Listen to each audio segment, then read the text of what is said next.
Bonsoir, soyez bienvenus dans le Club de la Presse. C'est déjà le dernier numéro du mois de février avec 4 chroniqueurs, dont une chroniqueuse, Uranie Tozic. Bonsoir. Bonsoir Jérôme, bonsoir tout le monde. Rédactrice en chef de Moselle TV, le visage du...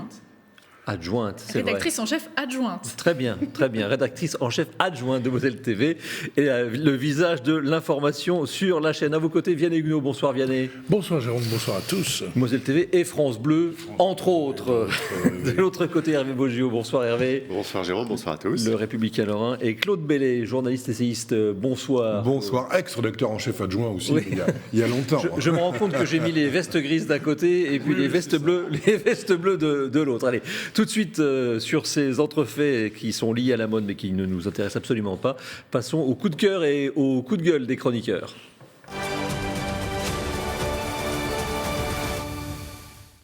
On va commencer avec vous, Hervé, sur un coup de cœur qu'un de chroniqueurs a déjà eu il y a quelques temps, mais comme ça vous tenait à cœur, je me suis dit, allons-y. Oui, absolument. Un coup de cœur, un vrai coup de cœur sur l'expo de Funès qui est à voir à Vic-sur-Seille jusqu'à la fin du mois de mai à la salle des Carmes.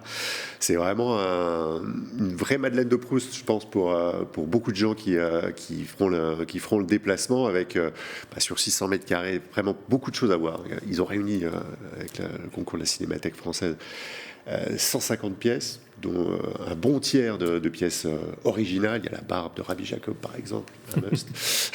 des croquis de costumes, des scénarios, enfin, des originaux de scénarios, etc. Là, on vient de le voir passer à l'écran, le fameux costume de la denrée dans la soupe aux choux. Enfin bref, tout à fait.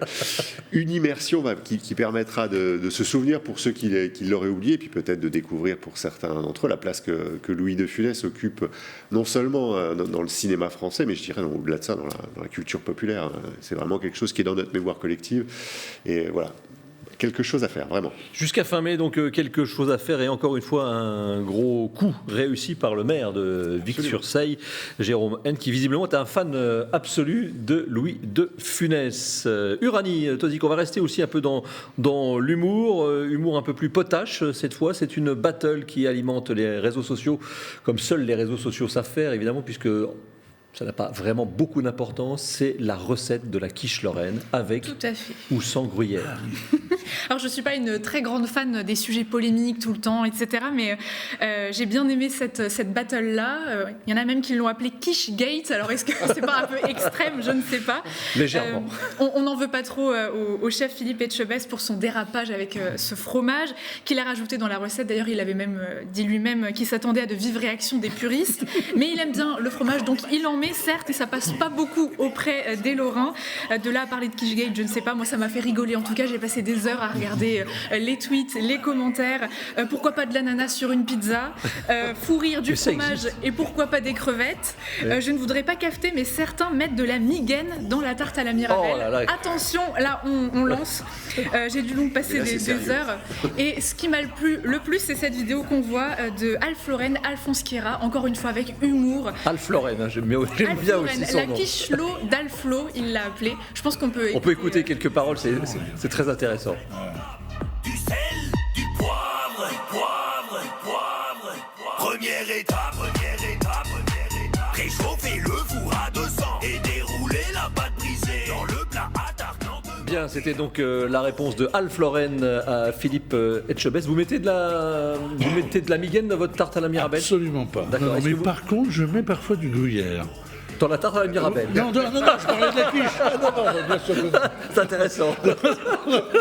Oui, bien sûr, la tarte à la Mirabelle. Claude, c'est drôle. Ah non, oui, c'est bien sûr, c'est drôle, mais la polémique, elle est vieille, cette quiche lorraine, fromage ou sans fromage. Moi, mes parents, mes grands-parents, on parlait déjà de ça. Ah oui? Oui, c'est une vieille histoire. Mais évidemment, je crois, enfin, si j'en crois mes aïeux, que la quiche lorraine, il n'y a pas de fromage dans la quiche lorraine. Pas de fromage. Voilà. Non. Lardon, crème, œuf, et c'est tout. Allez, Vianney, on va faire le lien justement, puisque on parle d'alimentation et vous faites le lien avec ceux qui nourrissent l'humanité, ce sont les agriculteurs. Voilà, coup de cœur pour les agriculteurs. On les montre parfois du doigt, parfois certains les désignent un peu en bouc émissaire de tous les problèmes climatiques qu'on rencontre. Ils ont leurs responsabilités comme beaucoup d'autres, mais il y a une façon de les montrer du doigt qui parfois me déplaît. Je pense qu'il faut rappeler notre soutien aux agriculteurs qui ont un métier. Alors on ne va pas revenir sur le temps, c'est extrêmement difficile comme métier, notamment c'est difficile parce que c'est l'agriculture, mais c'est difficile aussi parce que c'est la gestion d'une entreprise agricole. Et gérer une entreprise en France, il faut quand même le dire, c'est pas une sinécure, c'est très compliqué. C'est des gens qui se battent beaucoup, et c'est des gens qui ont des salaires quand même relativement... Je ne vais pas lâcher un salaire moyen parce que ce serait faussé. Je pense que selon les filières, on sait qu'il y a les filières bovines qui gagnent moins que les filières viticoles ou céréalières, mais globalement, ça reste des salaires très faibles. Il faut se rappeler qu'il y a un agriculteur sur 5 en France qui est sous le seuil de pauvreté aujourd'hui. Ce sont des gens qui en bavent. Et en même temps, parfois c'est la dernière activité économique dans un village ou dans un groupe de villages, c'est l'entretien des paysages, et puis, on en parlait à l'instant, ce sont les porteurs, alors avec les restaurateurs, avec les transformateurs, avec les producteurs et d'autres, mais ce sont les porteurs d'une image formidable dans le monde qu'est la gastronomie française. Donc, il faut soutenir les agriculteurs. Je dirais un peu moins les choses sur le salon de l'agriculture, je suis un peu moins en accord avec le concept, mais bref, les agriculteurs, les paysans, il faut les soutenir. Le salon qui commence ce week-end, et ouais. Moselle TV il sera bien présente toute la semaine, avec d'ailleurs dès lundi la journée de la Moselle au salon de l'agriculture, et nous aurons un envoyé spécial permanent pendant toute la semaine, c'est Valentin Piovesan. Je me tourne vers la rédactrice en chef adjointe de Moselle TV qui me confirme. Je confirme. Nous sommes bien d'accord. Alors on était un peu dans la légèreté avec Claude, on va revenir sur un sujet d'actualité qui va faire d'ailleurs le lien avec notre premier thème, c'est votre coup de cœur pour le jeune et sémillant président des États-Unis d'Amérique. Effectivement, c'est un coup de cœur pour un homme dont on s'est beaucoup moqué. Vous vous souvenez, Sleeping Joe, etc. Le monsieur qui marche un petit peu difficilement, etc. Eh bien, je trouve qu'au bout du compte, il s'en tire pas si mal. Il a repris le leadership en Europe, un leadership qui avait abandonné ses prédécesseurs, aussi bien Trump que Barack Obama. Il nous fournit du gaz liquéfié. Enfin, l'OTAN est devenue la préoccupation centrale, et ce sont quand même les Américains qui sont derrière. Son propre pays ne va pas si mal. Les États-Unis sont plutôt prospères en ce moment. Dans la grande rivalité avec la Chine, il marque des points aussi. Joe, Sleeping Joe, là, il vient d'obtenir l'accord du gouvernement philippin pour ouvrir une base unitaire importante aux Philippines, c'est-à-dire de façon à se contrôler un peu, avoir une plateforme d'observation et peut-être d'intervention dans la mer de Chine. Donc, au bout du compte, ce jeune homme fait un assez bon parcours. Et un jeune homme qui n'a pas eu peur d'aller en guerre. Un jeune homme qui a eu un comportement effectivement très très courageux, magnifique lors de sa visite à Kiev. D'ailleurs, ça fait la une du Républicain Lorrain aujourd'hui. Je pense que c'est vraiment quelqu'un qui surprend agréablement. En plus, c'est un démocrate, c'est quelqu'un qui n'est pas excessif. Moi, je lui tire un grand coup de chapeau. Ma seule inquiétude, c'est qu'il se représente pour un nouveau mandat. Voilà. Mais à part ça, je trouve que son parcours est plutôt réussi jusqu'à présent. Merci Claude. Voilà pour le coup de cœur, le coup de gueule des chroniqueurs. D'ailleurs, je n'ai pas eu de coup de gueule, il n'y a eu que des coups de cœur. Ce ne sont que des chroniqueurs heureux ce soir. On passe tout de suite au premier thème.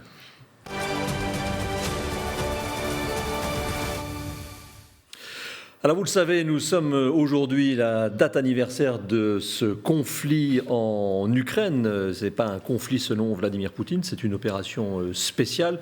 Qu'est-ce que ça a changé pour vous ? Est-ce qu'on a le sentiment, alors qu'on a changé d'ambiance, on va voir sur le plan large, voilà, en soutien avec l'Ukraine, avec ses couleurs jaune et bleu, est-ce que vous avez le sentiment que ça a changé quelque chose pour nous, Mosellans, et plus largement Français, voire Européens ? Hervé Boggio. Je pense que dans la perception globale que les gens ont des risques à l'échelle mondiale, oui, ça a forcément changé quelque chose. Hein.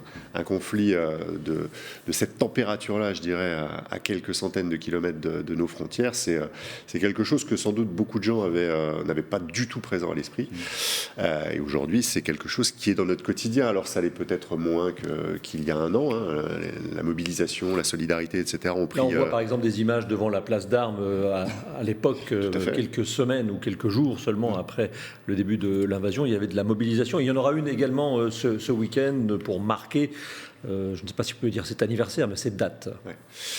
Oui, je pense qu'aujourd'hui, on s'est inscrit dans la durée, on est moins dans l'urgence et sans doute aussi moins dans la sidération qui prévalait à ce moment-là, puisque je rappelle quand même que jusqu'à très peu de temps avant le déclenchement des hostilités, la plupart des observateurs continuer à dire que voilà, le conflit n'était absolument pas certain.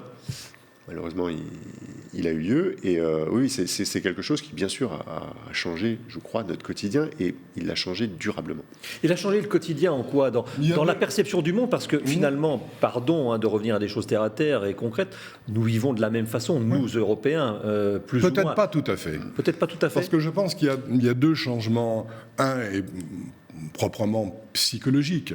Le fait d'avoir une menace permanente, une épée de Damoclès qui serait consécutive à un coup de folie de Vladimir Poutine. Tout le monde y pense. Personne n'y croit vraiment. Mais on se demande, et si un jour il envoie une arme nucléaire tactique, qu'est-ce qui va se passer, etc. Donc, au plan psychologique, on est quand même imprégné de cette menace. C'est lourd à porter ça. Et la deuxième chose, elle est plus concrète, c'est les problèmes de l'énergie, où chacun le mesure à la fin du mois, lorsqu'il faut payer les factures d'électricité, de gaz, etc. Donc bien sûr, ça a changé considérablement les choses, et plus ça dure, à mon avis, ce conflit, qui vraisemblablement va encore durer un certain temps, plus ça dure, plus ces poids seront ressentis plus fortement par nos démocraties, par nos pays. Uranie, revenons à la Moselle et aux impacts. La Moselle s'est montrée généreuse aussi dans l'accueil des réfugiés ukrainiens dès le début. Il y en a encore 1702 selon un dernier recensement de la préfecture de la Moselle. Comment vous avez-vous vécu cet accueil mosellan, voire européen ou français? Mais j'ai l'impression que, peu importe le sujet, la Moselle est toujours assez généreuse. Alors, on l'a un peu dit, il y a une sorte d'habitude malheureuse. Maintenant, on sait que c'est comme ça et on vit avec au quotidien. Après, je ne pense pas qu'on soit les plus à plaindre dans cette situation-là, mais c'est vrai que psychologiquement, ça a un impact. La Moselle continue toujours de donner. On entend de temps en temps des initiatives qui ressortent, des gens qui en reparlent dans la rue. Voilà, quand on est en tournage, on entend encore ce genre de choses. On le médiatise peut-être un petit peu moins. Voilà, forcément, et d'autant plus avec les séismes qui se sont déroulés en Turquie et en Syrie, qui ont repris un petit peu le devant de la scène, notamment au niveau des dons, des collectes. Je pense que c'est toujours là, c'est moins médiatisé, on en parle moins, mais ça continue et la Moselle a toujours beaucoup donné. Nous avions vécu un déplacement de Thierry Schindler à l'époque quand le conflit s'était déclaré, puisque Thierry Schindler avec l'Eurométropole était parti chercher des réfugiés. C'était... Là aussi, pardonnez-moi l'expression, ils étaient partis un peu à la pêche, puisque ne sachant pas ce qu'il y allait avoir, il faut se mettre à la place de ces réfugiés qui ne savaient pas vers quelle destination ils roulaient. Et donc, il y a eu plusieurs déplacements qui ont été faits ainsi. Je me souviens qu'Anne-Sophie Gross était partie avec un de ces convois. Je vous propose qu'on écoute Thierry Schindler, justement, de l'entreprise de transport éponyme, le patron de l'entreprise de transport, qui va nous donner un peu ce ressenti un an plus tard. Et puis le pari un peu fou, c'était de dire on va arriver là-bas le matin et on va essayer de faire venir du monde dans nos autocars pour les ramener à Metz. Depuis, on a fait des opérations avec des mini-cars de 9 places qu'on a surtout remplis, encore une fois, à l'aller avec des médicaments. Parce qu'il fallait davantage cibler ce qu'on devait ramener aux gens. Au début, c'était un peu vide-grenier et à la fin, c'était beaucoup plus précis. Donc, encore de belles opérations. Et après, d'autres associations ou d'autres communes, d'autres autocaristes d'ailleurs aussi, ont fait ce même travail pour venir en aide aux Ukrainiens. C'était absolument nécessaire. Les produits manquaient et les gens avaient besoin d'un appui extérieur pour la marchandise qui était de première nécessité. Alors aujourd'hui, évidemment, il y a un certain nombre d'Ukrainiens, je le disais, 1702 qui sont en Moselle selon la préfecture. On a toutes et tous en tête de belles histoires, puisque les médias, nous sommes le relais de belles histoires, avec une coiffeuse embauchée ici, une journaliste embauchée à France Bleu, avec d'autres belles histoires. Mais ça ne suffit pas à masquer la durée de ce conflit qui est parti pour être assez long. Vianney, vous êtes historien. L'histoire un peu de la bande de ce soir, l'histoire bégaye quand même. On est dans un conflit qui nous rappelle de douloureux souvenirs. Bien sûr, et je pense que les Mosellans le ressentent beaucoup plus fortement que d'autres, parce qu'ils ont vécu ça de plein fouet. Moi j'y pensais encore l'autre jour, vous savez, ça m'a beaucoup marqué, cette petite fille qui est morte, comme on dit, littéralement de peur. Elle est morte de stress dans une cave. Et ça rappelle le sort extrêmement douloureux des enfants dans la guerre. Et moi, je me souviens, quand j'ai fait les interviews et les reportages pour Moselle déracinée, il y a des témoignages qu'on entend aujourd'hui d'enfants. J'entends aussi des Mosellans qui disent quasiment la même chose. C'est-à-dire à la fois une forme de la peur, mais aussi une forme d'insouciance quand on est gamin. Mais enfin, d'une façon générale, on retrouve effectivement ça. Et je pense que le conflit en Ukraine résonne différemment dans des départements comme ceux de la Moselle, comme celui de la Moselle, vraiment. Et je pense que c'est important. En même temps, je crois que ce qui nous touche et ce qu'elle nous a ramené finalement, cette guerre, c'est qu'on est encore plus conscient, j'espère en tout cas, que la paix en Europe et la démocratie, par extension, sont extrêmement fragiles. Et je pense que peut-être cette guerre-là nous a montré que tout ça, ça peut déraper, ça peut partir très vite. Claude, sur ce sujet, on voit aussi que toutes les strates de la société se sont mobilisées, que ce soit, je le disais, le monde de l'emploi, le monde de l'éducation, pour les jeunes enfants qui sont là, qui apprennent le français, qui passent de l'alphabet cyrillique à notre alphabet, qui n'est sans doute pas une mince affaire. Toutes les strates de la société civile se sont mobilisées. Oui, ça démontre aussi que la France conserve une merveilleuse, offre une merveilleuse opportunité d'accueil, peut-être même d'intégration dans certains cas. Il n'y a aucun problème avec l'immigration venue d'Ukraine. Vous avez remarqué, il n'y a pas le moindre souci, il n'y a pas le moindre malentendu. Personne, même les plus à droite, Éric Zemmour n'a rien dit sur les réfugiés ukrainiens, par exemple. Donc vous voyez qu'il y a quand même cette capacité-là qui est illustrée par ce phénomène. Maintenant, pour une raison bien simple, c'est que la plupart de ces Ukrainiens retourneront chez eux dès qu'ils le pourront, dès que la paix ou qu'un cessez-le-feu sera intervenu. Mais en dehors de ça, de ce problème de l'immigration, ça va durer cette histoire. Il ne faut pas croire que M. Poutine a perdu la guerre. On en est loin. Moi, je pense que ça va s'enliser. Et au bout du compte, que la Russie pourrait bien s'emparer du Donbass, et en échange, on dirait un peu aux Ukrainiens, voilà, maintenant vous êtes dans l'Europe, vous êtes dans l'OTAN, vous avez des garanties. Bon, et il y aurait une espèce toujours de nostalgie, sans doute, de la part des Ukrainiens qui regarderaient un peu leur territoire perdu avec quand même encore de la colère et du dépit. Mais je pense que c'est vers ça que ça va se jouer. Et un jour, les grandes puissances, les États-Unis en premier, la Chine aussi sans doute, dira maintenant arrêtons tout cela. Et voilà ce que les uns ont gagné, voilà ce que les autres ont gagné en intégrant un nouveau monde, celui du monde des démocraties occidentales, etc. Et je pense que ça pourrait peut-être se terminer comme ça. Eh bien, nous verrons cela dans les semaines ou plutôt les mois qui viennent, puisque, comme vous le dites, c'est sans doute parti pour durer. Le dessin, l'indingre sur cet anniversaire, j'aime pas trop ce terme quand on parle d'un conflit, mais en tous les cas, ce dessin fait référence à Thierry Schindler, donc c'est notre liste de Schindler, dit-il. Voilà, coup de cœur. Thierry, si tu nous regardes, je te le ferai dédicacer par l'artiste en personne. On passe rapidement au deuxième thème qui n'a rien à voir.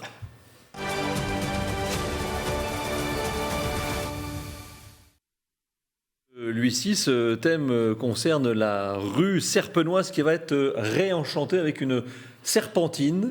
Est-ce que la serpentine va suffire à réenchanter la rue Serpenoise, Hervé Beaugiou? Alors, je ne sais pas si elle va suffire à réenchanter la rue Serpenoise, mais en tout cas, c'est une initiative qui me semble tout à fait intéressante. Il semble évident que l'atout commercial désormais elle n'est plus suffisante du tout, et ça fait malheureusement un moment que ça dure pour faire vivre ces centres-villes. Donc voilà, là il y a une initiative, on va la laisser venir et la laisser vivre. Elle me semble porteuse d'un certain nombre de promesses. J'ai lu un article chez un autre de vos confrères qui était intéressant sur la trace que les maires veulent laisser. Il était question de Jean-Marie Rauch avec Pompidou-Metz, il était question de Dominique Gros avec le centre Schumann, et là il était question donc de François Grosdidier avec la rue commerçante. C'est assez étonnant quand même, parce qu'on passe de la culture au commerce de proximité. C'est une trace qu'il pourrait laisser, à votre avis? Est-ce que ça pourrait être un caillou dans la chaussure si ça n'est pas réussi? Vraisemblablement, oui, ça, clairement. Mais maintenant, je pense que l'initiative, alors certes, elle est dans un registre très différent de celles qui ont été menées jusqu'ici. On peut voir le verre à moitié plein ou à moitié vide. Je pense que si l'initiative réussit, ça sera quelque chose de tout à fait marquant pour le mandat de François Grosdidier. Vous allez, vous, de temps en temps, vous promener en ville. Est-ce que vous avez constaté justement cette baisse un peu d'attractivité de la rue Serpenoise? Ça dépend encore une fois de quand on y va. C'est sûr qu'en pleine semaine, on se rend compte que c'est un petit peu plus vide que d'habitude. Après, lors du week-end, ça va. Je trouve, il y a quand même une belle affluence, mais c'est vrai qu'en tant que citoyenne et cliente potentielle, je ne retrouve pas forcément la diversité d'autres rues. Pour ce projet-là, ça a le mérite d'exister en tout cas, il faut voir ce que ça donne. En regardant un petit peu plus précisément, il y aura un mélange entre mobilier urbain, végétation, des lumières, quelque chose aussi plus attrayant pour la jeunesse. Il faut voir, il faut se réapproprier cet espace, il faut voir ce que ça peut donner. En tout cas, les images 3D ne dénotent pas avec le reste, en tout cas moins que ce qui a pu avoir lieu. On en parlait hors antenne avec les pavés qui ont défrayé la chronique en 2014 ou 2016, je crois.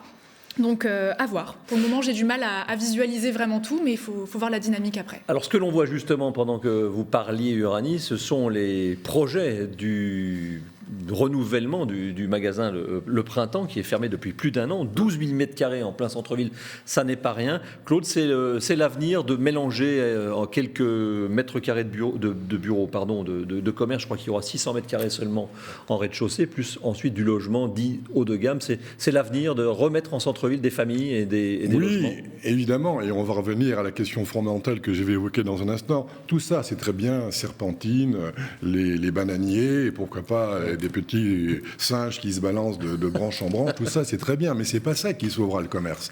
Il faut s'attaquer à la racine de ce problème. Pourquoi les commerces quittent une des rues les plus passantes de la ville? C'est en raison essentiellement du prix des loyers.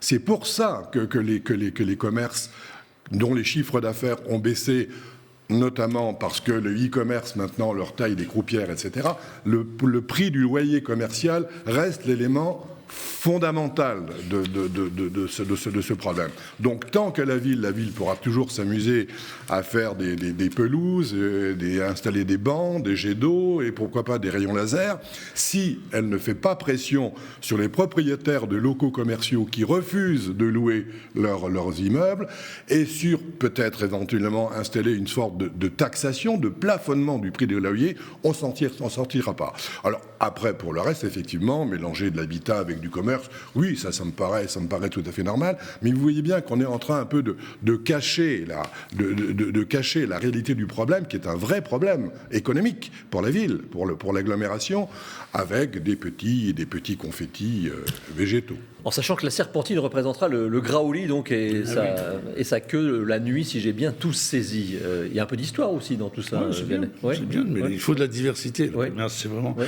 Mais c'est quand même très compliqué. Il faut rappeler aux gens quand même que on redynamise un centre-ville sur un très long terme. C'est très compliqué. Alors, une mairie a des leviers. Elle peut faire des choses. Elle peut agir sur des préemptions aussi. On n'en a pas parlé. Elle peut agir sur plein de choses. Mais il ne faut pas oublier qu'elle est pas toute seule. Je veux dire, c'est aussi aux consommateurs. Moi, je le dis souvent, aux consommateurs de se prendre un peu en main. C'est bien gentil de dire nos centre-ville se vide, et puis de commander tous les matins sur Amazon à peu près tout ce qu'on achète. Donc, les consommateurs doivent être responsabilisés. Il faut aussi que les commerçants, parce que je trouve, je ne parle pas de Metz uniquement, mais je pense que globalement en France, certains commerçants, on sent qu'ils n'ont pas pris la mesure. Ils ont pris 3 révolutions dans la vue en l'espace de 50 ans. Les supermarchés, les zones commerciales et l'e-commerce maintenant. Et on a des fois des commerçants qui restent un peu plan-plan. Donc les commerçants sont aussi dedans. Et puis j'ajoute un dernier interlocuteur, c'est l'État et les entreprises publiques qui ont vidé les centres-villes, notamment des petites villes, de services publics. Quand on parle de diversité, c'est dommage aussi qu'on ait vidé, qu'on soit parti, que certains services publics aient quitté les centres-villes. Hervé. Oui, mais c'est important ce que dit Vianney. L'INSEE revient le 31 mars. Parce que, pour le coup, une chose a changé fondamentalement, c'est que la période où le commerce était un levier extraordinairement puissant pour animer le centre-ville, elle est terminée, indépendamment des loyers, indépendamment de toute autre considération. Il y a aujourd'hui une situation installée en périphérie des villes avec des atouts que les centres-villes ne pourront qui est très difficilement à atteindre. Donc l'avenir des centres-villes, à mon sens, là pour le coup c'est une conviction que j'affirme, il est non seulement à la diversité, mais à l'animation, au happening culturel, etc. Même si ça peut sembler gadget, c'est indispensable. Et peut-être même à quelque chose qui va faire bondir. Regardez, par exemple, la rue des Jardins à Metz. La rue des Jardins à Metz, il y a un côté où on peut stationner. Et je ne suis pas sûr que ce stationnement ne soit pas aussi à l'origine d'une fréquentation et d'une animation. Alors évidemment, ramener les véhicules automobiles dans le centre des villes, je sais que c'est une provocation immonde. J'ai fait une fois une après-midi complète la rue des Jardins. J'ai fait tous les commerces. Alors j'ai fait chauffer ma carte bleue, tout. C'est une rue très agréable dans laquelle il faut aller se balader. Eh bien, je vous invite à pied, mon cher. Je vous invite à regarder le reportage fait par les équipes de Moselle TV sur cette rue dans laquelle, si je ne me trompe pas, il n'y a pas une seule marque. C'est des indépendants Ce sont en grande tous majorité. des indépendants. Ouais. Peut-être aussi. Ceci explique cela. Le dessin de Lindingre sur ce réenchantement de la rue Serpenoise avec toujours l'œil qui grince un peu de Lindingre, la queue du Graouli, quelle idée originale. Et l'autre dame répond, c'était ça, ou bien une queue de Mirabelle. Voilà, en tous les cas, pour l'œil de Lindingre. La citation que je vous fais, évidemment comme à chaque fois, dont je vous fais deviner l'auteur. Le cinéma, c'est en rapport avec les Césars, 48e cérémonie des Césars ce week-end. Le cinéma, c'est de l'art de faire de jolies choses à de jolies femmes. Qui aurait pu dire ça? Un misogyne. Non. Ah, oui, Je connais la réponse, mais parce qu'on me l'a soufflé. Ah, d'accord. Je vais passer mon tour. François Truffaut. François Truffaut qui avait gagné justement le César du meilleur film avec Le Dernier Métro en 1980, voilà, c'était lui. Merci en tous les cas d'avoir participé au Club de la Presse. On se quitte avec un générique revu et corrigé, toujours pour faire mention à François Truffaut au cinéma, avec la musique du film La Nuit américaine. C'était un film qui avait été récompensé aux Oscars comme meilleur film étranger dans les années 70, milieu des années 70. Et c'est une musique signée Georges Delerue. Ça s'appelle Le Grand Choral. Bonsoir.